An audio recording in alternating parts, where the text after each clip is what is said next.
just like yours in their time of need. If you've lost loved ones, your home, business, or property because of the Los Angeles wildfires, call us now. You may be entitled to significant compensation. Dial the number on your screen or visit CaliWildfireLawsuit.com. Ginger, how are you there? I'm good, Eric. Looking up your prescription? Yes. It matters when you're looking for savings. Looks like we can save you money. There you go. Thanks so much, Eric. I really appreciate you. Where you get your medicine matters. This is Eyewitness News with live breaking news. Now at 11, here it comes. The rain still in Northern California, but it is on the way. Meteorologist Brianna Ruffalo is tracking the 1-2 punch. We are seeing new protests this morning in downtown Los Angeles. Now there's new legislation being proposed to protect immigrant rights. But first, we begin with breaking news. The Lakers introduced their newest superstar. Welcome to L.A., Luka Doncic. Good morning. This is Eyewitness News at 11 a.m. live on ABC 7, Hulu, and wherever you stream. I'm Giovanna Latta. Philip is on assignment today. He is the newest Laker, and just a couple of hours ago, the team officially introduced him, Luka Doncic. And our Rob Fukuzaki was there and joins us live from El Segundo as the Lakers prepare to face the Clippers tonight. Rob. Good morning, everybody watching the Luka Doncic introductory news conference. You can see that's going to take a little time for him to process the change. He says he's thrilled to join what he calls the best franchise, but you could see that it's going to be tough on him leaving Dallas, a city that he's been beloved for 7 years. He says the last 2 days has felt like a month. Just after 9 o'clock this morning, Luka walked onto the Laker training facility court. General Manager Rob Pelinka calling Doncic a top 3 player globally and a gift to be the future of the franchise. Luka does rank third all-time in scoring average at 28.8 points per game. Only Michael Jordan and Wilt Chamberlain are ahead of him when questioned about his conditioning and weight gain, which has come into question. He has his own team of trainers who have joined the Laker family to keep him in shape. Spoke about the moment he met Kobe in 2019 when Kobe and Gigi were courtside. He said he couldn't believe Kobe knew his name, a moment he will never forget, and wishes Kobe and Gigi were still here. A new era of Laker basketball is here with Luka and LeBron leading away, but the initial shock still lingering. I mean, everybody was surprised, so you can imagine how surprised I was. I was almost asleep, so when I got a call, I had to check it was April 1st. I didn't really believe it at first, and it was a bit shock. It was hard moments for me. It was home, so it was really hard moments for me, especially the first day. But as I said, I get to play in the greatest club in the world, and I'm excited for this new journey. But this for me is a fresh start. I get to play in LA. The fans are amazing. I got the ocean here, so it's a really big thing for me. But really, I'm really excited to be here. I getting to play for the Lakers, and everybody can say that. And many, many legends pass here, many, many championships. So that's my goal. These type of deals are incredibly intricate and complicated, and along the way we knew there would be 248 insurmountable snags to get to the end, and there were. And so over the course of 3 weeks, call it, an issue would come up and we'd think there was no way to climb the mountain, and we'd figure out a way. I think Luka Doncic joining forces with the Los Angeles Lakers is a seismic event in NBA history. And the reason I say that is because we have a 25-year-old global superstar that's going to get on the stage of the most popular and influential basketball brand on the globe. The 5-time All-NBA and 5-time All-Star Doncic turns 26 later this month. Still no word, Giovanna, on when he will make his Laker debut, but when he does, hopefully it will be at home at Crypto.com, and the fans will be electric, just like the player he is. I'm Rob Fukuzaki reporting live in El Segundo. Giovanna, back to you. Rob, it is exciting news. Thank you.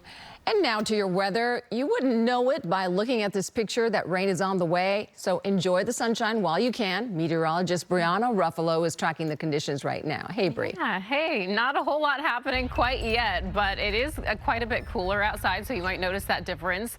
Yes, we're seeing blue skies still. There's still some patchy cloud coverage out there, though, and then it's not going to be until we get into tonight that we'll start to see some of that rain. However, if you're a little further north, areas like Ventura County, you might get it later this afternoon. Looking at LAX right now, it's a cool 62 degrees, but we do have a little more cloud coverage and marine layer clouds still hanging around in Anaheim. It's about 57 degrees there in California Adventure, and it's feeling cool. Live Mega Doppler 7000 is showing still a lot of that rain is well to the north of us in Northern California and then making its way through the central coast. We've seen some pretty light spotty showers there so far this morning, moving into the western portion of San Luis Obispo County.